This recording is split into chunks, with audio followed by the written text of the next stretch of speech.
অবশেষে আমরা পৌঁছালাম রোহতাং পাস। এখানে গিয়ে আমরা কী করলাম সেটা দেখার জন্য কিন্তু পুরো ভ্লগটা শেষ পর্যন্ত দেখতে হবে। চোখের সামনে এত বরফ দেখে নিজেকে কন্ট্রোলই করতে পারলাম না, নেমে পরেই বরফ নিয়ে ছোড়াছুড়ি করতে শুরু করে দিয়েছিলাম। দুজনেই যেন বাচ্চা হয়ে গেছিলাম একদম।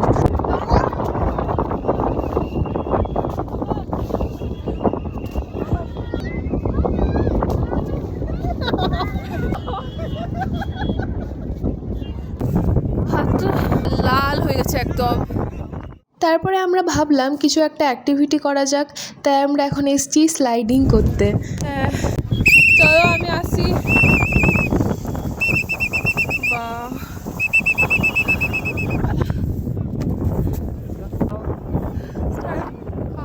নেই।